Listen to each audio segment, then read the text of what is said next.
pandemic. In fact, one could argue that right now the world is more at risk of a resurgence, or indeed the original surge that never actually abated, of new COVID-19 infections. I'm looking as of right now, there is an additional 10,000 cases of COVID-19 recorded in the United States today. 3,300 new cases of COVID-19 recorded in Brazil today. 7,600 new cases of COVID-19 recorded in Russia today. India recorded 8,600 new cases of COVID-19 today. Across the planet, there are more than 9 million documented cases of COVID-19 and rising, 73,693 today so far, according to the worldofmeters.info website that has been aggregating data from various reporting agencies across the world, many folks relying on it for a mile-high view of how things are going. 2,245, you know what that is? That's the number of COVID-19 deaths reported so far just today. Total deaths worldwide due to COVID-19, and this is likely an under projection because in some countries that don't have the sophisticated technology we need to both test and track COVID-19, people will die and they'll just never get tested because there's no kit available. 471,849 people have died of COVID-19 since all of this started, and the deaths are continuing right now as we speak. If we want to get a handle on this, we need to be able to track and test to know where the virus is, what the infection rate is in an area, and by extension, what we need to bring that infection rate down low enough to ensure that there isn't an explosive resurgence. I want to welcome to the CFAX Airwaves the CEO and founder of Mimik Technology Incorporated, as well as one of four speakers to discuss the issue of balancing our needs with data privacy, as well as tracing in front of the House of Commons of Canada. Faye Arjomandi, CEO and founder of Mimik Technology Incorporated, joining us. Good morning and thank you for your time.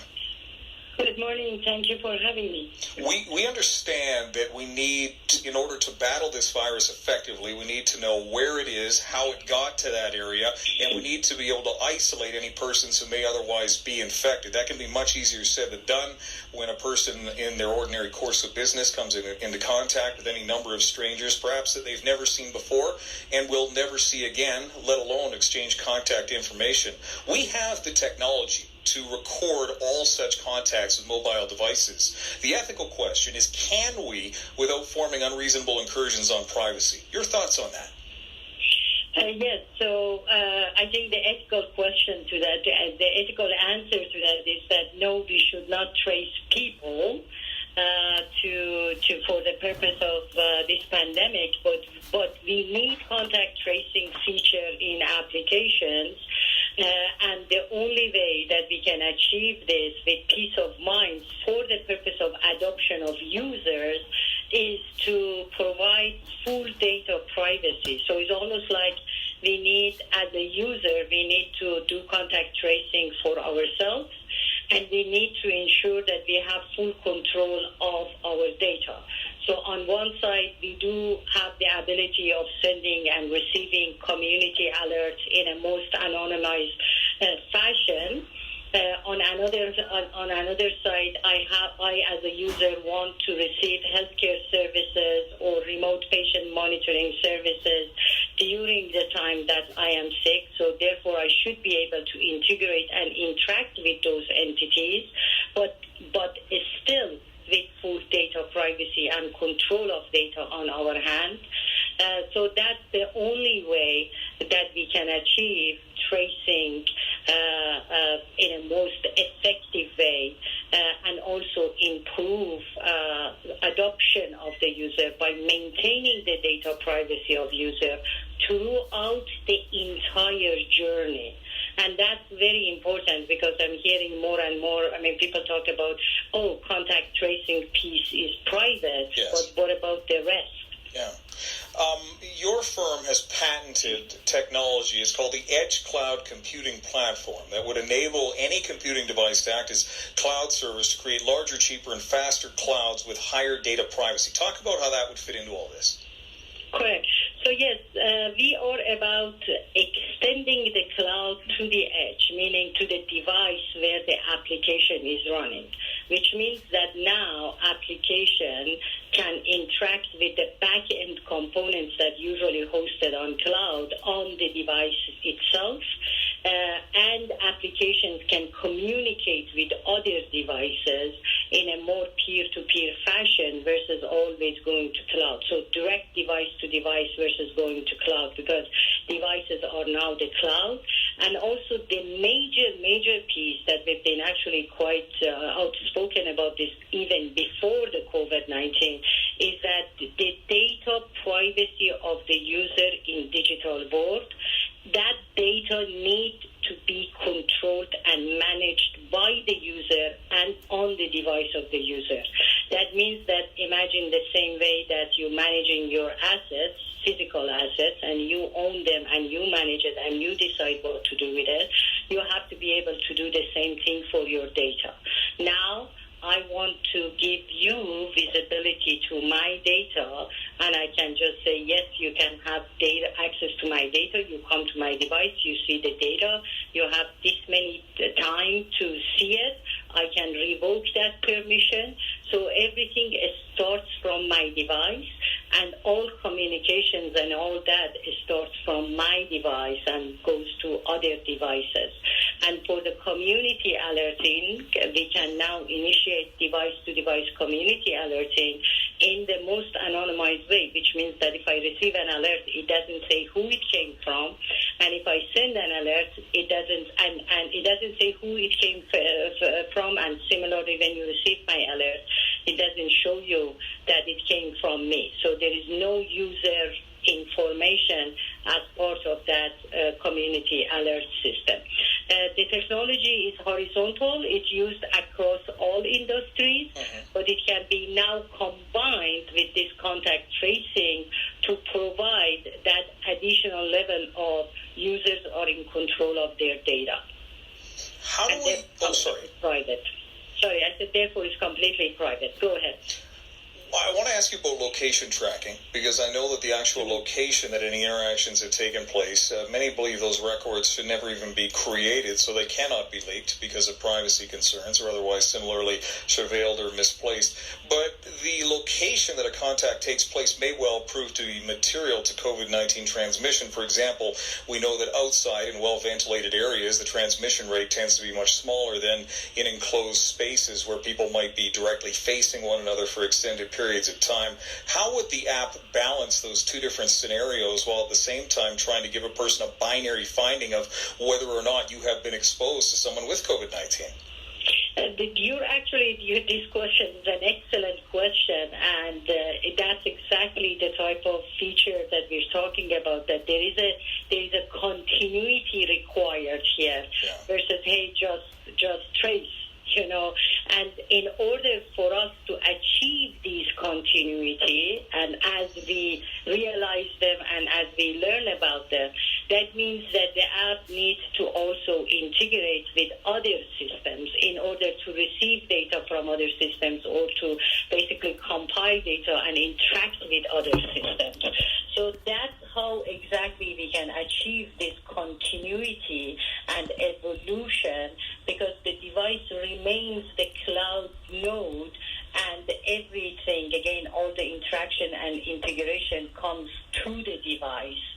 And now you can actually extract or provide visibility of your data in a very limited fashion with the policy that you cannot copy it, you cannot control it, it's still mine and it's on my device, or whatever policy that as an end user want to provide, which means that the GPS and the location information can also be filtered on device.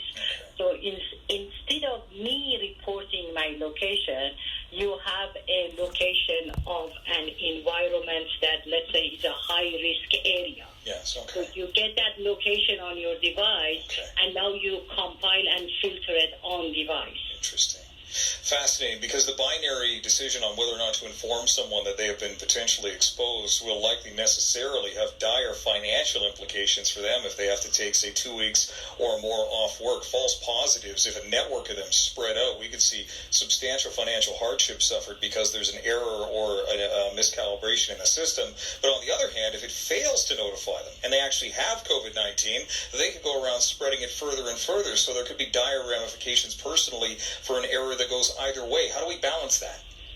Exactly. So that's why pandemic. I mean, we developed an application on top of our platform called Pandemic, and we proposed that to government, and we even said that you can combine our technology with the technology of Apple and Google and address their shortcoming as well.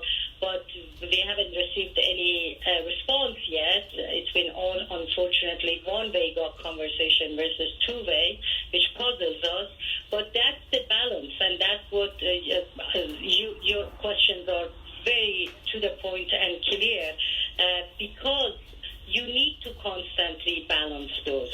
Sending just community alerts could create fear, could create false positive, and some people don't want to know. You know, there are a lot of people that don't want to know.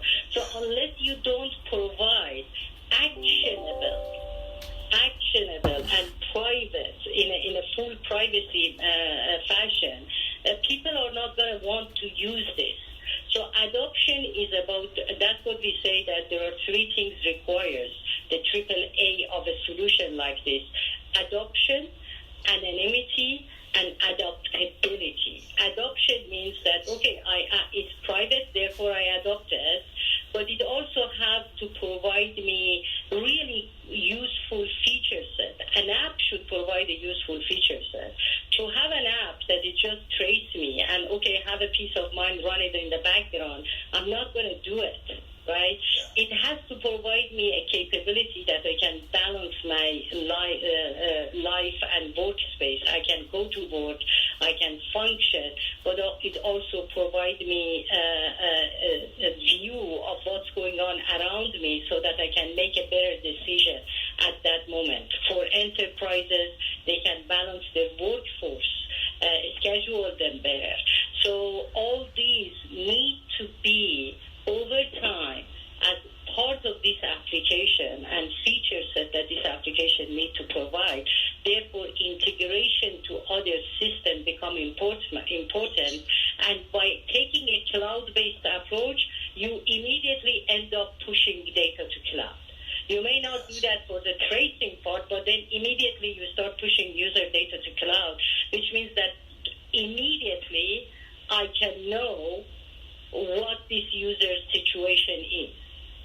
And given this is a healthcare situation, and it's almost like my health becomes the underlying necessity for opening the economy, right? Yes. So therefore, this application needs to interact with so many other systems. Yes. And at that point, because it's about my health, I'm going to get nervous from not using this application. But that's why you constantly have to maintain that data privacy at the core function of this ever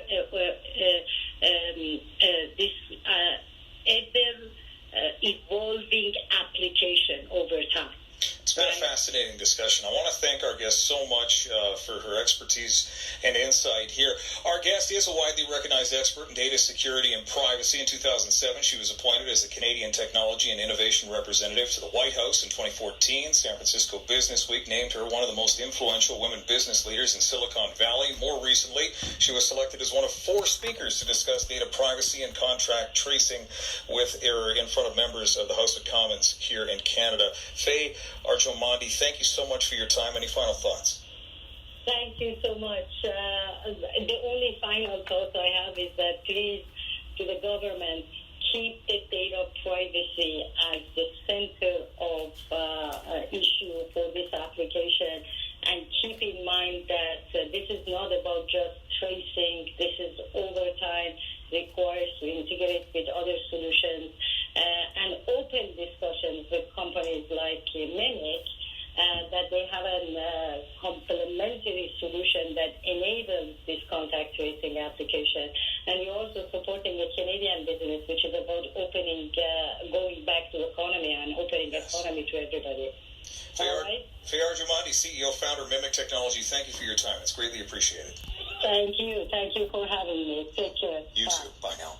There we go, folks. One of the widely recognized experts giving us a peek at how this technology may work when we see it rolled out across Canada to some degree as early as next month, according to Prime Minister Justin Trudeau.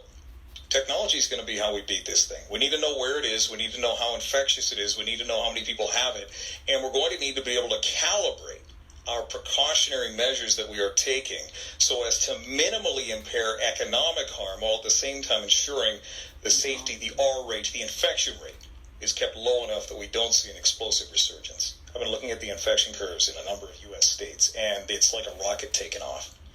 A bunch of states decided to reopen and COVID wasn't gone. 12 states saw their worst infection days ever